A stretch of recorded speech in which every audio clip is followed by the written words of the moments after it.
Hello and welcome to LDI 2019 here in Las Vegas, Nevada. You're in the ADJ booth. My name's Edgar Burnell, and this is the first look at a brand new product, which is an addition to our Focus Spot series.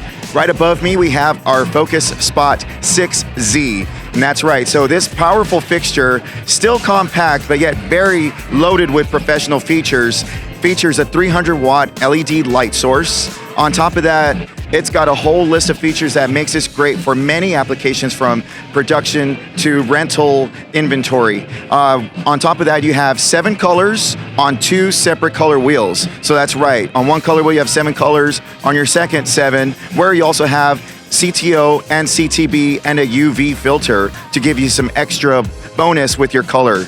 And with that, you also do have 2 separate GOBO wheels, and the 2 GOBO wheels actually do both rotate, so they're both interchangeable. With the GOBOs, you can obviously do some GOBO morphine type of effects with the focus. So on top of motorized focus, you do also have a motorized zoom. This fixture will get down to a narrow 9 degrees and open up to 28 degrees. Also included are 2 prisms, where you have a 6-facet linear prism and a 6-facet circular prism. Also included is a motorized iris. So as you can see, there's a lot of features that are packed into the Focus Spot 6Z, once again powered by a 300-watt LED source. So of course, for more information, you can always go onto our website, adj.com. Thank you.